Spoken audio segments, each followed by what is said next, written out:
welcome to my channel. Today I am not doing a makeup tutorial or anything beauty related. I'm actually going to be talking about weddings, but more specifically military weddings and marriages. So if you don't know, I recently just got married and my husband is in the Marine Corps. So going into that, I had a lot of questions, not really anxiety, but stress about how to go about things, thinking we couldn't do what we wanted to do with the wedding. You couldn't have the wedding you always dreamed for. And so I'm here to tell you everything that I learned. I found it helpful to watch videos on YouTube when I was going through the process, and then also most people don't get married that many times. I mean, some people get remarried, obviously, but unless you're like a wedding planner, you don't know a lot of things that go on. So this video is going to be specifically about military weddings. I've written out everything that I could think of that we learned, but so I don't forget any of it. But I'm going to go ahead and do my wedding series because I got married this past November of 2018, which, I mean, yeah, you can figure that out, but depending on when you're watching it. So I'm going to be doing a whole wedding series, so if you have anything that you want me to include in that series, let me know.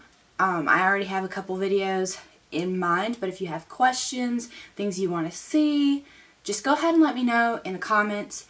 And that goes along with the military thing too. If you have any questions about military weddings, anything I can help with, just leave it in the comments and I will try and answer all your questions or get back to you on things that you want me to get back to you on. One thing I want to say before I actually get into the video is that everything that I say in this video is not based off of, it's based off my experience. So if you're in a different branch of the military, like if you're marrying somebody in a different branch of the military, it may vary a little bit. It may vary a little bit with time. It may vary a little bit with command. This is just how our experience went. So I think that this is pretty general advice and it would apply to most people. But keep in mind that everybody's situation is going to be a little bit different. So something that worked for us or didn't work for us, or something we had to do, it might be a little different. So keep that in mind and don't just take what I'm saying as 100% how it is. Alright, let's go ahead and jump into the video. So the first thing that I learned about is where to start. So you find out you're getting married, or you decide you want to get married, you get engaged, whatever. The very first thing, well, I mean, not the very first thing, but it's really important to start considering what you want to do. Do you want a big wedding? Do you want a small wedding? Do you want to elope? Okay? There is so many options, and it's all dependent on the person. I had an actual wedding, but we considered eloping because it can be difficult to plan the wedding around their schedule. So you say you plan a wedding, it's hard to pick a date. So that's one reason for eloping, but it's also, if you're young, it's cheaper, all kinds of things. Speaking of which, I do want to say, I don't think you should just get married because the person you're dating is in the military.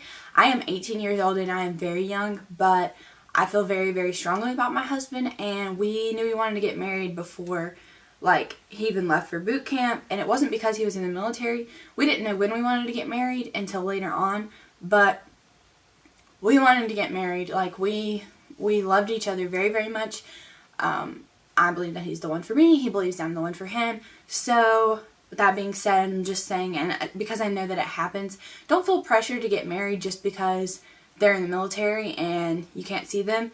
You can do it. You can be in a long distance relationship. I did it for a year and a half before we got married, and in that year and a half, I've only seen him about 5 weeks. I think it is the right amount. About a total of 5 weeks. Well, starting from when he left for boot camp to now, it's been maybe like a year and 3 months, or maybe a year and 4 months.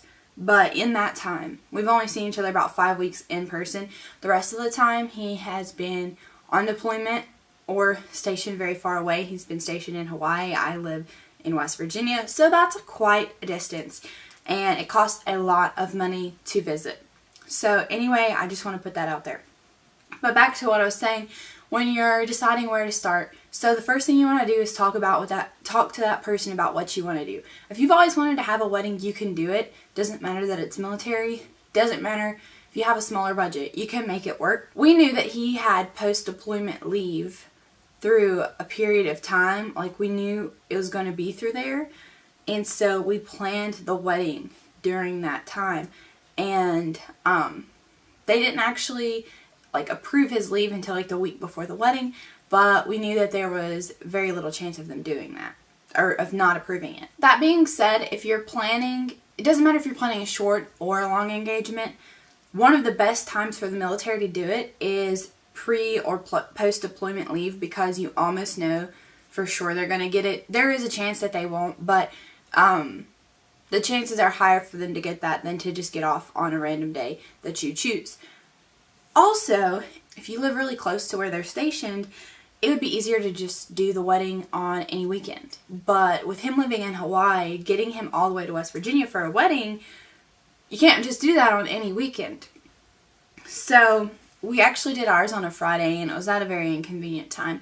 But you can do like if you know they're going to be there for several years and they live close to you, or, you know, just even like a couple hours away, then you could plan it, and if they're off that weekend, they could ask for that weekend off anyway.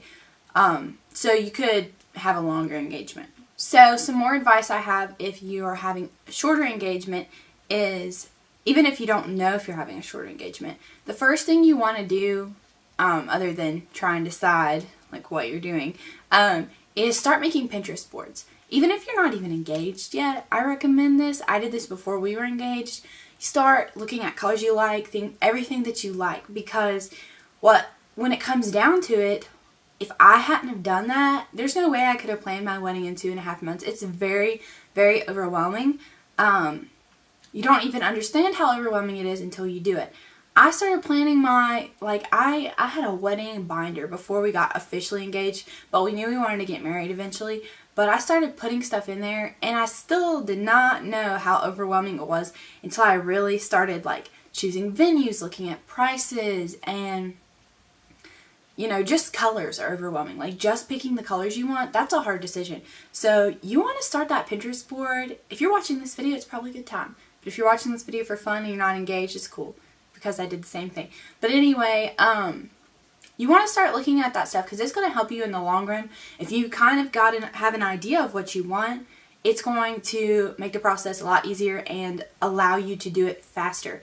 Most engagements that aren't military are like 6 to 9 months, I think. Some people are even engaged for 1.5 years, so that they have plenty of time to plan their wedding. I got engaged officially, like I got my ring in June and got married in November, but I did not start planning the wedding until mid-August or late August. It was probably late August when I started planning it. So it was about 3 months. We got married on the 16th of November, so it was about 3 months. But it just shows you that it can be done, and we had a nice wedding. We had a wedding that is something I would have planned in 9 months if I had the time to.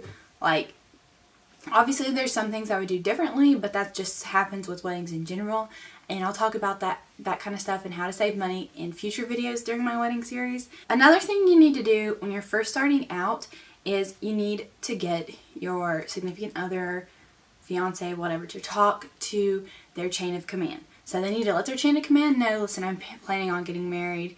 You need to highly encourage them to do that. If they're just getting in the military, they may not want to do that just because the chain of command, I guess, can be intimidating. But they need to do that really quickly so that they learn what they need to do.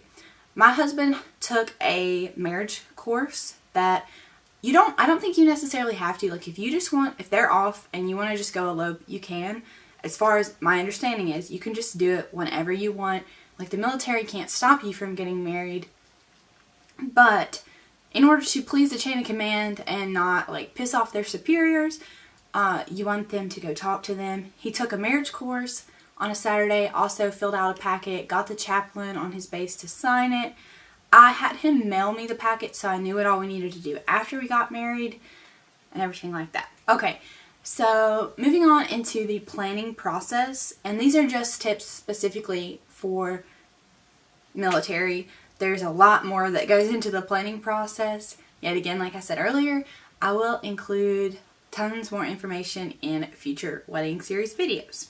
So the first thing that you want to think about is, when are you going to get your marriage license? So I did think about this ahead of time, but you have to both be there to get your marriage license.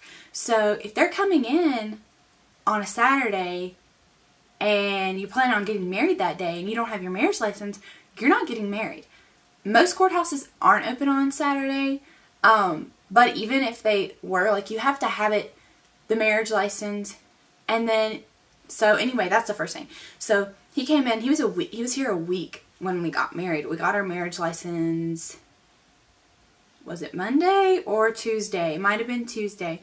I can't remember. But anyway, we both filled it out, paid for it together, like while we were there, because you cannot do it without the other person. It's really not hard. We did ours in Virginia.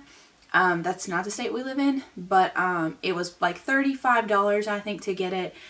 We didn't have to have like our birth certificates or ID or anything. I don't know how all states are. I thought that was kind of sketchy, but anyway. So you just, like, I'm pretty sure maybe your social security number, you need to know like where your parents were born and their names, like your mom's maiden name. And then, like, it was pretty simple information. We filled it out pretty quickly, and then we waited a few minutes. They gave us our marriage license, and that was it. And then also you need to think about when you need your marriage certificate. So we really needed ours right after our wedding. We were going to Hawaii the next week. So we got married on a Friday night, and we were going to Hawaii. We were leaving for Hawaii Sunday morning. And we wanted to get all of our paperwork done while we were in Hawaii, because I would not be there to do the paperwork after that, because he's deployed, and he would not be there to do the paperwork after that.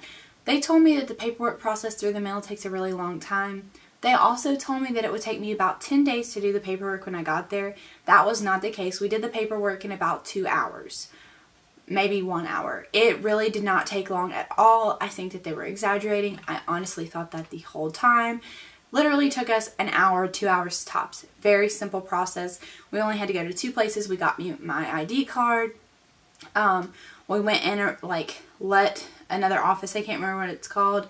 We let them know what that we got married. They, like, adjusted his pay and put me in the system. So it really was very simple. But that being said, they live far away. It's a lot easier to do if you go with them. If you can't, I think they can still do it, but it's kind of difficult. But anyway, so we found out we're not going to have our marriage certificate. We didn't figure this out until, like, I figured it out a couple weeks before. I'm like, hey, we're not going to have this marriage certificate. Because generally what happens is your priest or minister, whoever that marries you, will fill it out and mail it off. And then they'll mail it to you several weeks later. We didn't have that kind of time. So actually what we did is we got married the day before. So we didn't have a ceremony or anything. I did wear a dress, but we went ahead and let her fill out the paperwork the day before. She gave it to us. We took it to the courthouse ourselves the day before, and then we bought like 5 or 6 copies of our marriage certificate the day before. So our legal marriage date is the 15th, but we had our ceremony on the 16th. Along with that, something you could keep in mind if you don't know, like, if you're afraid to plan a wedding, not knowing like the time frame, and you want to get married now or whatever, you could elope and then have a reception later. So that was our original plan before I planned this wedding in about 2 months or 3 months or whatever, 2 to 3 months. We were going to elope in like November and then wait until June or July and have a reception for our family to attend. So that is another idea that you could keep in mind.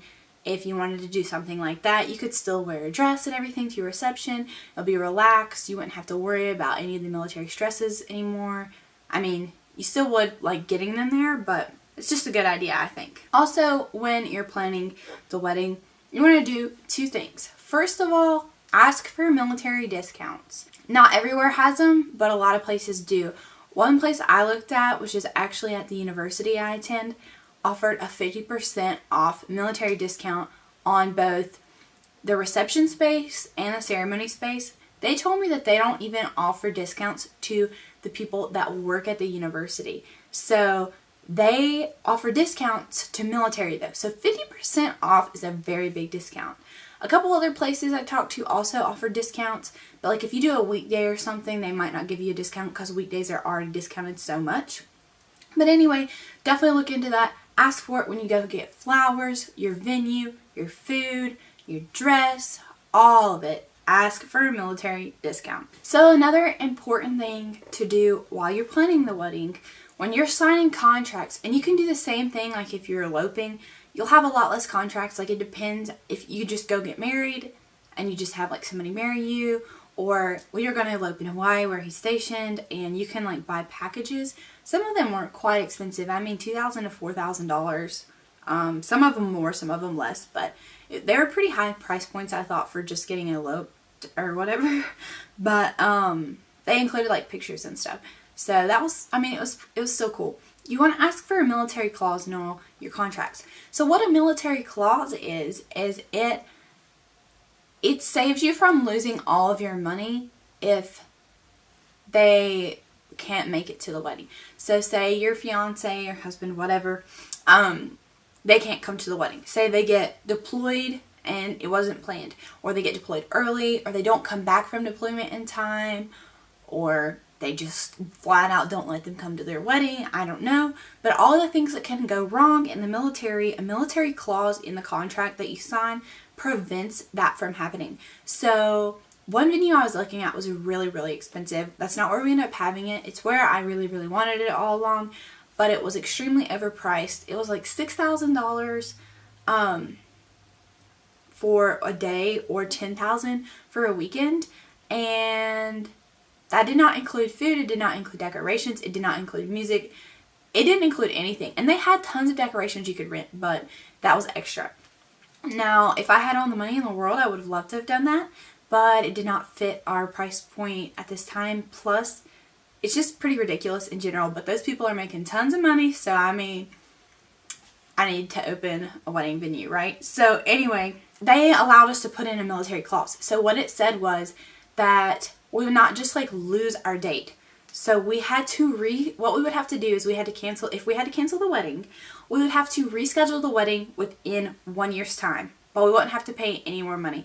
And obviously you would have to schedule the wedding a time that they weren't booked, but I mean, they're not going to be booked every day of the week. They're going to be booked most weekends, but not all weekends. So anyway, that's how that worked. That saves you from just like totally losing all the money you put into it. And then lastly, I have just included some different pieces of advice that I wanted to tell you about. So first thing is, a lot of people will have a military wedding, and depending on the uniform that they wear, so my husband wore his dress blues, that has like navy and red in it, a little, and the top's black, but anyway, people will do the flowers to match that. So I see tons of military weddings where it's like red and white flowers, or the color scheme is red, white, and blue, or red, white, and navy, or whatever. You do not have to do that. You can you can make most color schemes work. You want to make it, I mean, you know, you probably want to make it somewhat coherent to their colors, but it doesn't have to be that, you know, it doesn't have to be the exact color scheme that everybody else does. There's not very many color schemes on Pinterest for military weddings. They're all very similar, and I was not happy with them. Because I never planned on having a military patriotic styled wedding. So we did navy and pink, or navy and blush. Now, I love navy, so I already like that color, but you don't have to do that just because it's in their uniform. That is really the color scheme I would have picked anyway, and at first I just thought it doesn't match, it's not going to look good, but we made it work. Their pants are like a royal blue, or his are like kind of like a royal blue color, but they're kind of navy. They're a brighter navy to me, but our groomsmen had navy suits. It matched. He had a black top, so he stood out from them, But they had navy suits with like a black, this thingy. What is that called? The thing that folds over on the sides on the tux or suit, whatever. I guess it was a tux. Yeah, it was a tux. So anyway, they had black on it, so it matched him very nicely. And then our bridesmaids had blush dresses with navy pashminas. But anyway, the color scheme ended up working wonderfully. So you can really think outside of the box and not just go with the classic color schemes that people do for military weddings. That being said, you don't have to have a patriotic wedding. You don't have to have the flag. People do that and it's cute and they do it for pictures. But it just wasn't my vibe. I always wanted like a princessy classic wedding. But anyway, wasn't my vibe, so that's not what we did. Also, they don't have to wear their uniform. My husband really wanted to wear his uniform. He said he worked hard for that uniform, and we love our country, obviously, but they don't have to wear it. They can wear whatever. So if their uniform really does not go with the colors you want, they don't have to wear it. My husband particularly wanted to wear his, so I wouldn't have taken that away from him, but it ended up looking really good anyway. And then my last piece of advice is just that you can do it. You really can. You can plan it within almost any time frame and any budget. You just have to be smart about it, and you have to choose the things that are most important and the things that aren't. It can be, you know, you can do an elopement, you can do a wedding. You just have to, believe that you can do it and take it in pieces, because it can be stressful, but it's highly possible. At first I did not know where to start, but that's part of the reason I'm making this video, to help anybody that needs it. So if you have any questions, please comment them in the descriptions and ask me. And let me know if there's anything that you want me to film in the future that would help you guys out. Also, I should have said this in the beginning in case you didn't make it till the end, but if you just got engaged, then congratulations! It's a really exciting time for you, and I hope that your marriage works out wonderfully. So thank you for watching, and I'll see you next time. Bye guys!